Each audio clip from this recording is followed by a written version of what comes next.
বিশ্ব বাণিজ্যের সাথে এ অঞ্চলের সংযোগস্থল হিসেবে শতাব্দীর পর শতাব্দী ধরে গেটওয়ে অব দ্য ইস্ট নামে পরিচিত বন্দরনগরী চট্টগ্রাম।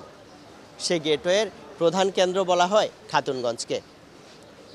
আরব, পর্তুগিজ কিংবা তুর্কি বণিকদের মাধ্যমে বিশ্বের বিভিন্ন দেশ থেকে আমদানি করা পণ্য এখান থেকেই ছড়িয়ে যেত সারা দেশে। ইতিহাস বলছে আগে থেকেই ব্যবসা কর্মকাণ্ড চললেও 1850 সালের দিকে ইংরেজ কর্মচারী হামিদুল্লাহ খান এই খাতুনগঞ্জ বাজার প্রতিষ্ঠা করেন। কথিত আছে তার স্ত্রী মোসাম্মদ খাতুন বিবির নামে তিনি কয়েকটি দোকান খোলেন। খাতুনের দোকান থেকেই বৃহৎ রূপ নিয়ে পরবর্তীতে খাতুনের গঞ্জ বা খাতুনগঞ্জ নামে এটি পরিচিত হয়ে ওঠে। উনি তখন ফিল করলেন চট্টগ্রামের একটা ট্রেড সেন্টার দরকার। তখন উনি ওনার বিবির নামে খাতুনগঞ্জ বাজারটি স্থাপন করেন। আজকে সারা বাংলাদেশে যে খাতুনগঞ্জের একটা একসময় ট্রেডটা কন্ট্রোল করতোই খাতুনগঞ্জ থেকে, কিন্তু আজকে সেই খাতুনগঞ্জে আর কিন্তু এই ট্রেড হচ্ছে না। পারিবারিকভাবে আমরা কোনোদিন আসলে ওই খাতুনগঞ্জে ব্যবসা করতে যাইনি। ট্রেডিশনালি ওই সদাগর ছিলাম না আর কি। আমাদের এরা ছিল আমার দাদা ছিল জমিদার অফ চিটাগং। আমাদের এই জমিদারি প্রথা চলে যাওয়ার পর বাজারটি চলে যায়, তখন অটোমেটিক্যালি রায়টি যারা ছিল ওদের নামে রেকর্ডেড হয়ে যায়। কিছু জায়গা এখনও আমাদের আছে, আমাদের স্টেটের জায়গা এখন অন্যরা ভোগ দখল করছে।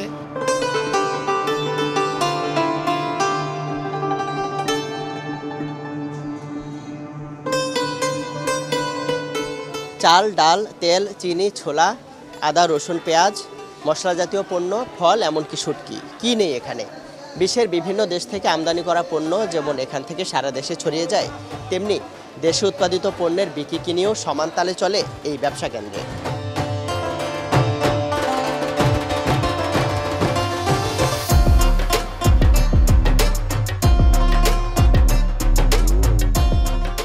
আমাদের এখানে মূলত তো যেগুলো একেবারে কমোডিটিস, যেগুলো খুবই নিত্য প্রয়োজনীয় জিনিসগুলো, এগুলোর ব্যবসায় মূলত খাতুনগঞ্জ হয়। তেল, চিনি, এই জিনিসগুলো একসময় কিন্তু শিল্প বা আমাদের এখানে উৎপাদনমুখী ছিল না। চিনিগুলো হয়তো রিফাইন্ড সুগার বিদেশ থেকে ইম্পোর্ট হইতো, তো যে কারণে খাতুনগঞ্জ বেস ছিল।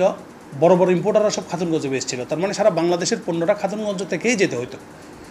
এখন আপনার মিল হয়ে যাওয়াতে সুগার আনতেছে, ব্যবসার বিকেন্দ্রীকরণ হয়ে গেছে। ঢাকাতে মিল হয়ে গেছে, চিটাগাংয়ের বাইরে অনেক জায়গায় মিল হয়ে গেছে। আগে ছিল শুধুমাত্র সুগার কর্পোরেশনের মিলগুলো।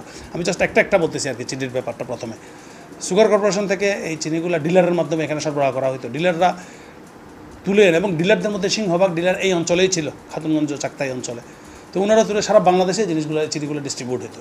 তাহলে ব্যবসা বাণিজ্যের একটা প্রাণচাঞ্চল্য স্বাভাবিকভাবেই এক জায়গার থেকে যখন হচ্ছে, তাহলে একটা প্রাণচাঞ্চল্য ছিল। এখন ডিসেন্ট্রালাইজড হয়ে যাওয়াতে ওই প্রাণচাঞ্চল্যটা অনেক জায়গায় ডাইভার্ট হয়ে গেছে। 90, 92, 93 পর্যন্ত আমাদের ডাইলের আইটেম বাইরে থেকে তেমন ডাল আসতো না।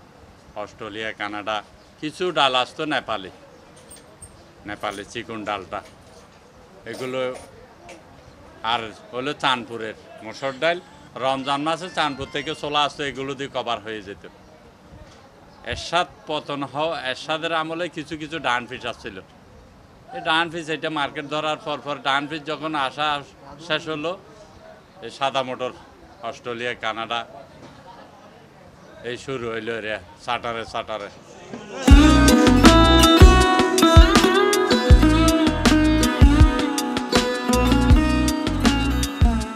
সকাল থেকেই সরগরম হয়ে ওঠে চাকতাই খালের পাড়ে গড়ে ওঠা খাতুনগঞ্জ।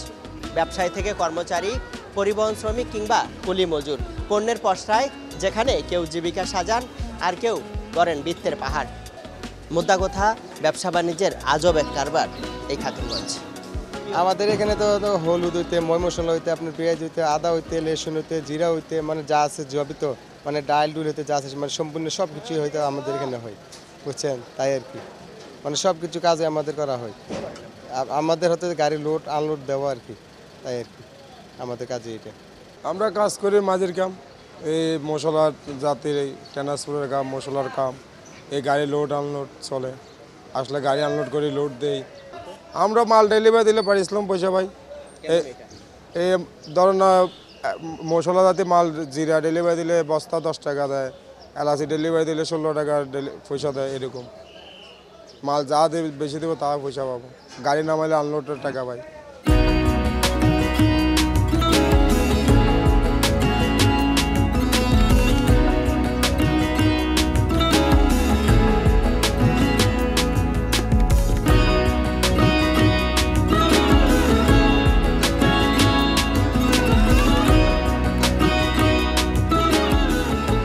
খাতুনগঞ্জের বাণিজ্যের অন্যতম বৈশিষ্ট্য নৌপথে পণ্য পরিবহন। চাকতাই রাজাখাল হয়ে একসময় দেশের নানা প্রান্ত থেকে পণ্য নিতে এখানে আসতেন সওদাগরেরা। পণ্য নিয়ে কর্ণফুলী নদী হয়ে যেতেন গন্তব্যে। বলা হয়ে থাকে খাতুনগঞ্জ থেকেই চট্টগ্রামের সওদাগর প্রথার উৎপত্তি। আগে তো প্রথমে নৌপথে ব্যবসা বাণিজ্য হতো, যা তো সব নদী পথে আসতো, সব ওইদিকে এই ঘাট দিয়ে। তো আমরাও ঘাট দিয়ে মাল পাঠাতাম সব জায়গায় সারা বাংলাদেশে। এখন আস্তে আস্তে রোড হয়েছে, সব জায়গায় যোগাযোগ ব্যবস্থা উন্নত হয়েছে, এখন গাড়ি পথে মাল যায় সারা বাংলাদেশে। আমাদের যে বুটগুলো আছে এই বুটগুলো দিয়ে আমরা সিটান থেকে কুতুবদিয়া, সন্দ্বীপ, হাতিয়া যে সমস্ত দ্বীপগুলো আছে এই দ্বীপগুলোতে এই বুড়ে আমরা মালামাল নিয়ে যাই। এখন তো ভিতরে যাওয়া যায় না, আগে ভিতরে যাইতাম, এখন ভিতরে যাওয়া যায় না, এখন ভিতরে বন্ধ, এখান থেকে নিই, ব্রিজের গোড়া থেকে নিই আর কি। অনেক দিন ধরে এখান থেকে নিই, 2 বছর ধরে।